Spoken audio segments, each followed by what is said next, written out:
السلام علیکم دوستو، آج ہم بات کرنے جا رہے ہیں حضرت حسن علیہ السلام کے بارے میں۔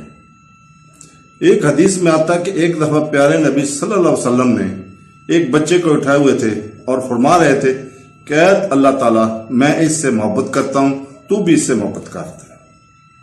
اللہ تعالیٰ کے محبوب تھے اور اس کے پیارے نبی حضرت محمد صلی اللہ علیہ وسلم کے بھی محبوب تھے۔ اور اب آپ سوچ رہے ہوں گے کہ وہ خوش قسمت بچہ کون تھا؟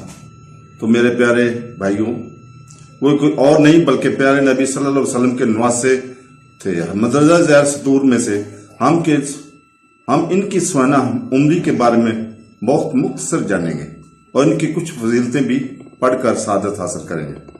حضرت امام حسین کے بڑے بھائی حضرت حسن کی ولادت 3 ہجری کے بعد مدینہ میں ہوئی۔ حضرت علی اور فاطمہ رضی اللہ تعالیٰ عنہ آپ کے والدین ہیں۔ آپ کے تمام انبیاء سے افضل پیارے مصطفیٰ صلی اللہ علیہ وسلم اللہ تعالیٰ اور حضرت ختیجہ رضی اللہ تعالیٰ عنہ آپ کے نانا ہیں۔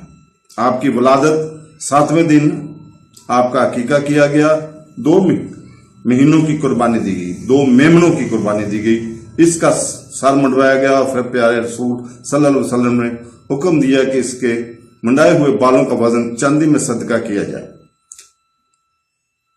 پیارے نبی صلی اللہ علیہ وسلم کے نواسے کئی اعتبار سے منفرد تھے، حتیٰ کہ ان کا نام بھی منفرد تھا، جو جنت سے آئے تھے اور عرب معاشرے میں اس سے پہلے کبھی نہیں سنے گئے تھے۔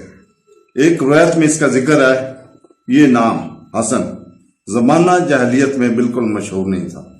ایک اور روایت کہتی ہے کہ حسن اور حسین جنت کے 2 نام ہیں۔ زمانہ جاہلیت میں ان ناموں سے پہلے عربوں میں سے کوئی نہیں جانتا تھا۔ حضرت محمد صلی اللہ علیہ وسلم کی مشابت اور مشابت سے بہت سے صحابہ نے آپ کے پیارے نبی صلی اللہ علیہ وسلم سے مشابت کی ہے۔ وہ اپنے پیارے نانا صلی اللہ علیہ وسلم کی طرح اپنے زمانے میں سب سے بڑھ کر تھے۔ امام بخاری حضرت انس رضی اللہ تعالیٰ سے روایت کرتے ہیں، حسن بن علی رضی اللہ تعالیٰ عنہ سے زیادہ کوئی نبی صلی اللہ علیہ وسلم کا مشابہ نہیں تھا۔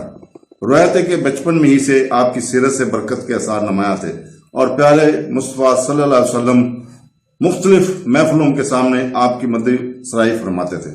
حضرت ابوبکر رضی اللہ تعالیٰ عنہ فرماتے ہیں، میں نے نبی کریم صلی اللہ علیہ وسلم کی وہ ممبر پر دیکھا اور کہ بغل میں حسن رضی اللہ تعالیٰ تھے۔ آپ صلی اللہ علیہ وسلم نے باری باری مجلس اور حسن کی طرف دیکھا اور فرمایا، بے شک میرا یہ بیٹا بڑا سردار ہے اور اللہ تعالیٰ اپنی وجہ سے مسلمانوں کے 2 گروہوں کو متحد کر دے گا۔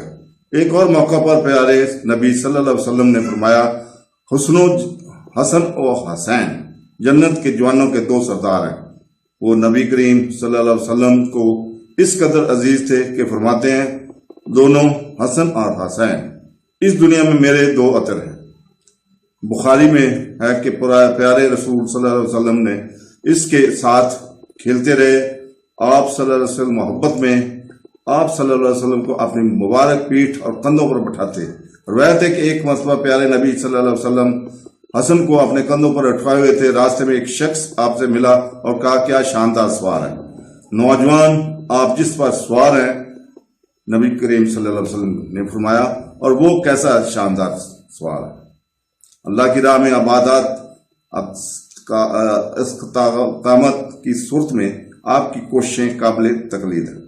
بیان کیا جاتا ہے کہ حسن رضی اللہ تعالیٰ عنہ 25 مرتبہ پیدل سفر کر چکے ہیں، حالانکہ نہایت عمدہ اونٹ ساتھ ساتھ چلانے جاتے تھے۔ سگی سے روایت ہے کہ آپ رضی اللہ تعالیٰ عنہ اپنے مال میں سے 2 مرتبہ صدقہ دیتے تھے۔ اہل بیت اپنی بردباری کے لیے مشہور ہیں، کیونکہ جب انہوں نے نبی کریم صلی اللہ علیہ وسلم کو دیکھا، وہ جو ہر ایک رحم اور مہربانی کرتے تھے اور اپنے بدترین دشمن کو بھی معاف کرتے تھے۔ روایت ہے کہ جب امام حسن رضی اللہ تعالیٰ عنہ کا انتقال ہوا تو مروان ان کے جنازے پر رونے لگے۔ امام حسین رضی اللہ تعالیٰ نے فرمایا، اب تم رو رہے ہو، جب وہ زندہ تھا تو کیا تم گستاخ نہیں تھے؟ مروان نے جواب دیا، میں جو کچھ کرتا تھا اس شخص سے کرتا تھا جو اس سے زیادہ بردبار تھا، اور اس نے پہاڑ کی طرف اشارہ کیا۔ اللہ تعالی ہمیں ایمان پر ثابت کر قدم رکھے اور ہمیں اپنی محبت اور اپنے پیاروں کی محبت عطا فرمائے۔ آمین ثم آمین۔ اللہ حافظ۔